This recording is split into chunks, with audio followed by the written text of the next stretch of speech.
Welcome back to the channel, everyone. We're out in the large greenhouse today. Please hit that like, subscribe, and notification bell to follow along with us and help us share our content.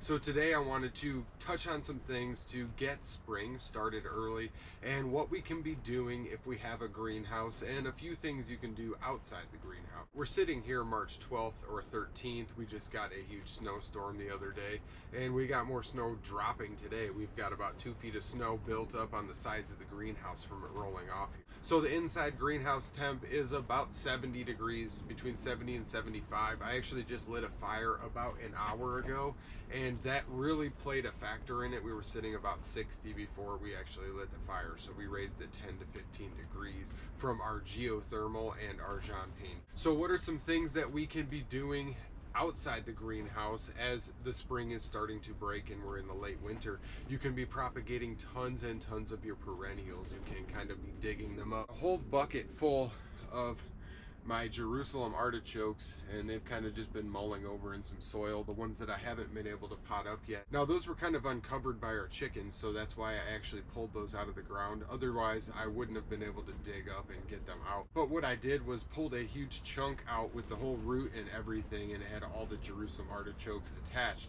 So I brought that in the greenhouse, thawed it out, and I got like 30 to 35 Jerusalem artichoke starts all off of just one plant. You can also divide out many other perennials like rhubarb, sorrels, hostas, all types of things that are starting to really break through right now. If you peel back the surface layer of leaves and stuff, you'll find that the starts have already started to shoot out in prep for spring. So being able to get access to those and have a greenhouse to bring them into is a major factor in all that. And as long as your ground is thawed, you can transplant them from the ground outside to another spot or location outside the greenhouse also. But we're trying to propagate as many plants as we can and get them all a good start before the actual spring hits, so they're ready and rocking by the time they're able to go in the ground. Now right now you can be sowing your fruit seeds and your fruiting perennials like your bushes and stuff like that. If you have seeds, you can either germinate them in the greenhouse or direct sow them into the ground outside, cover them up with a bit of wood chips, and you should have decent success if they're covered. If they're not covered, they may get eaten by critters, so we always like to use wood chips as a good starting medium for all of our woodier perennials and all of our food forest items. Now pruning is a major task in the late winter, and pruning is a double task. So you're going to prune all those branches and give your trees a nice flow and make them look pretty. So you're going to have all this excess waste. So as long as you keep track of what you're pruning, you can take a ton of cuttings from your prunings and you can just put some of them straight directly into the ground, have about a 50-60% chance of having them root up and have a full-blown plant growing or a full-blown tree growing for you. So if you bring them into the greenhouse and try propagating them with water or in soil in a better, more secure environment, you have a better success rate, 70 to 90% success trying to propagate the cuttings in the greenhouse. Now, when you're outside and it's a sunny day but it's still cold out and the next week might be snow and rain and might just be freezing, you want to leave all of those leaves. Like, leave all the leaves tucked up by your plants. You can just let them break down. You have lots of bugs and pollinators that live in those, so just leaving all that stuff for your plants to naturally break down and all the critters to evacuate. Once the ambient temperature is up about 45 to 50 degrees, that's when all of those critters start coming out of there. So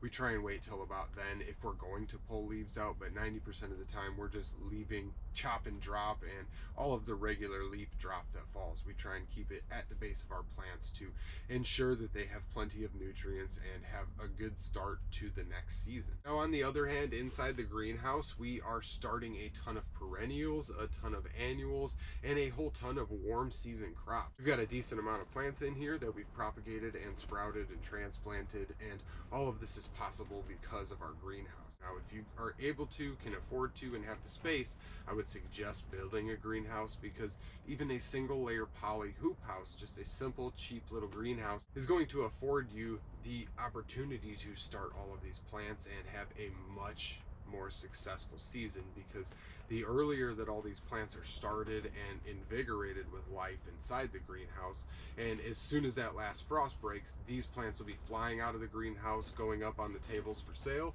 and going out to the garden to be propagated and grown for food. Now that shows the importance of having some type of greenhouse-like structure, even if it's in your house, basement, garage, where you have a light setup and you're keeping your plants warm enough by a window or something.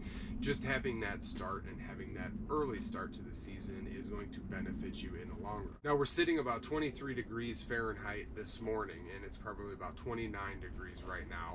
Maybe it is about 30-mile-an-hour winds, and it is wicked. We got snow blowing, so it is not nice outside, but we've got 60 degrees in here when I came in this morning, first thing this morning. So all of our free heating systems are allowing us to hold those temperatures, and when I come in here, I want to be even warmer, so I'll light my stove, and then I'm out here and I'm about ready to take both of my layers off and go down to a t-shirt, because it's about 75 degrees in the greenhouse, and that is amazing to be able to have this space when it is wickedly cold outside still. Yes, it's early March here, and we have had some sunny days where it's like 40 degrees, so we don't even need any type of heating in the greenhouse on those days, but it's still very cold at night, and we have very cold temperatures overnight, like single-digit temperatures coming. But having all these systems in place allows me to have some risk security on all of these plants and all of this potential money we will turn over from these plants. Quick side note, right now is a great time to wash all of your pots and cells, dividers, all of your trays, all of your stuff.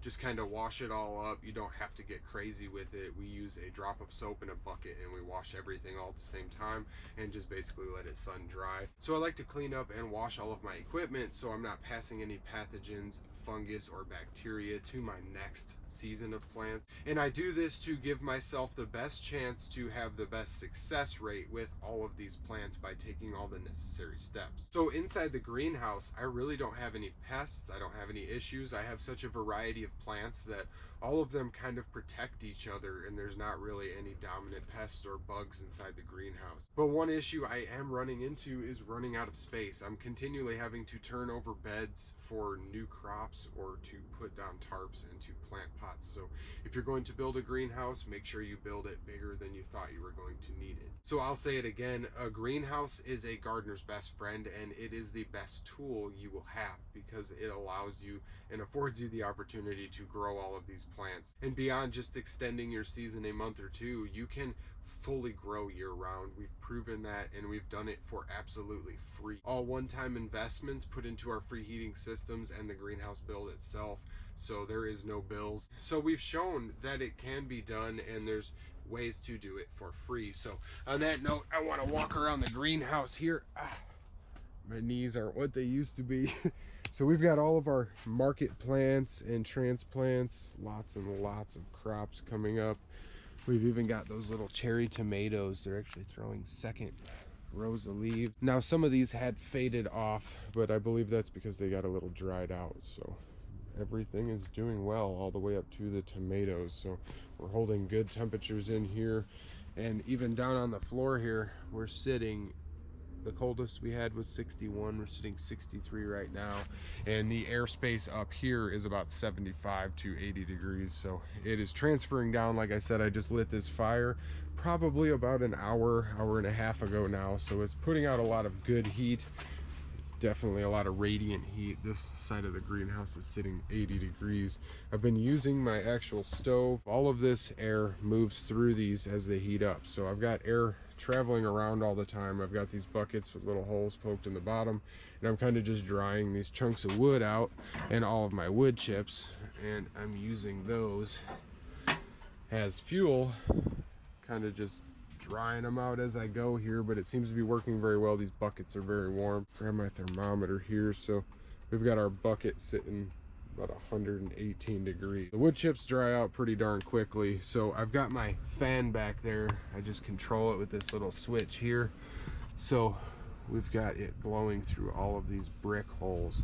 You can see that little piece of hair waving in the wind. So this brick is blowing 103 degree air from inside the hole.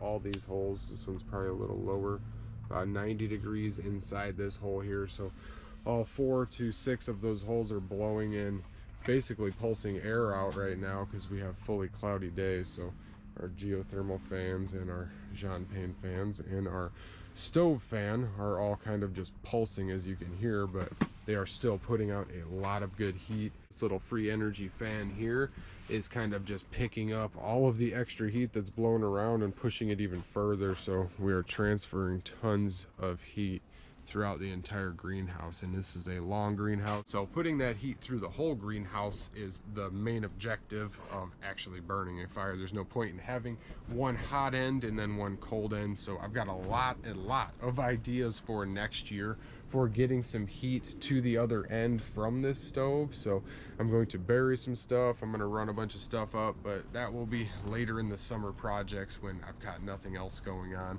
So what I wanted to show everybody is this big cleared space. So I'm going to be putting a small pond inside my greenhouse. We're going to dig all of this up, probably going to give it a good 10, 12, 14 feet of distance.